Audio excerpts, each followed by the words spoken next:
Marchons avec Saint Joseph, l'Égypte.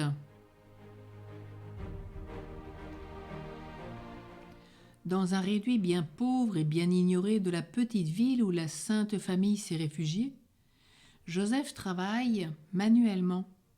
La sueur coule de son front, Marie l'encourage du regard et travaille à ses côtés à filer la quenouille. Le petit enfant, Jésus, leur sourit à tous deux et les aide dans leur ouvrage. Voilà donc Joseph en Égypte.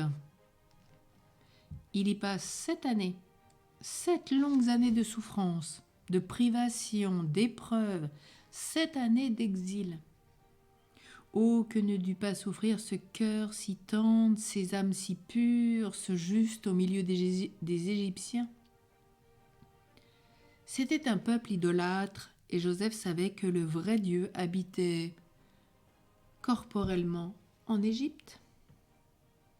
Dieu était au milieu de cette nation, elle ne le savait pas. Jésus était méconnu, ils assistaient au triomphe du démon, ils étaient témoins des victoires de ses ennemis. C'était un peuple barbare sous des dehors polissés. Il y avait dans le cœur des habitants de l'Égypte un fond d'égoïsme brutal qui leur faisait mépriser les gens pauvres et sans doute humilier bien des fois la Sainte Famille. C'était un peuple étranger. Ah, ne pas voir Jérusalem, ne pas assister aux solennités du vrai Dieu. Pour cette âme juste et fidèle, quelle privation! Et puis ces hommes étaient, à l'égard de Joseph, durs, comme des étrangers le sont trop ordinairement, à l'égard de ceux qui viennent implorer leur secours. Il n'y avait en Égypte ni parents ni amis de Joseph qui aient pu l'assister.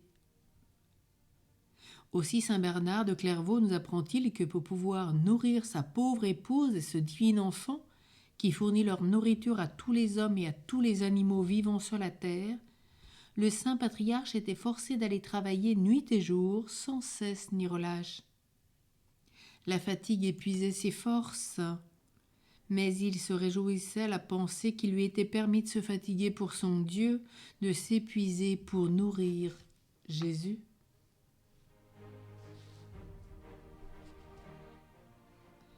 Une résolution peut-être pour aujourd'hui, quand la Providence nous prive de la présence et de la compagnie de nos proches ou de nos amis.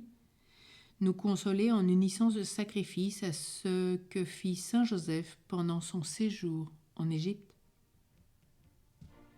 Et peut-être comme un bouquet spirituel, demeurer en Égypte jusqu'à ce que je vous dise d'en revenir. Matthieu 2,13.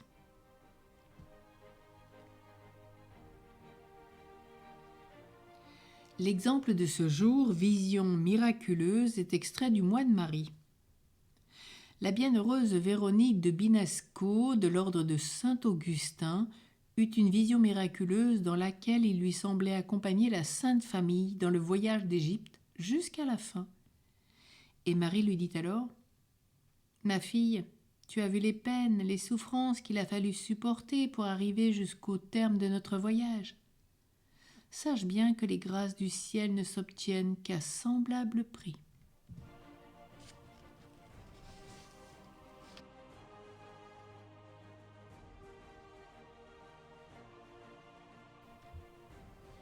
Prions avec Saint Joseph, notre ami. Joseph, on t'appelle le juste, le charpentier, le silencieux. Moi, je veux t'appeler mon ami. Avec Jésus, ton fils et mon sauveur, avec Marie, ton épouse et ma mère, tu as ta place dans mon cœur, tu as ta place dans ma vie. Ta présence sur mon chemin, elle est discrète comme ton silence. Mais je te connais bien à ton regard attentif, à ton cœur disponible, à ta droite secourable. Prends ma main et conduis-moi. Lorsque l'ombre et la nuit rendent mes pas incertains.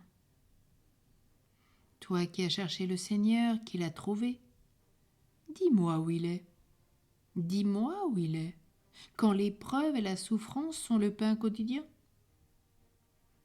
Dis-moi où il est, quand l'espérance relève mon courage et m'invite à avancer avec plus d'entrain.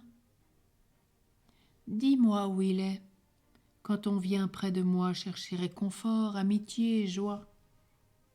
Joseph, mon ami, toi qui as cheminé à travers les rayons et les ombres, apprends-moi à rencontrer le Seigneur dans le quotidien de ma vie. Toi, le témoin étonné de l'action de l'Esprit, aide-moi à reconnaître ses merveilles et à lui être soumis.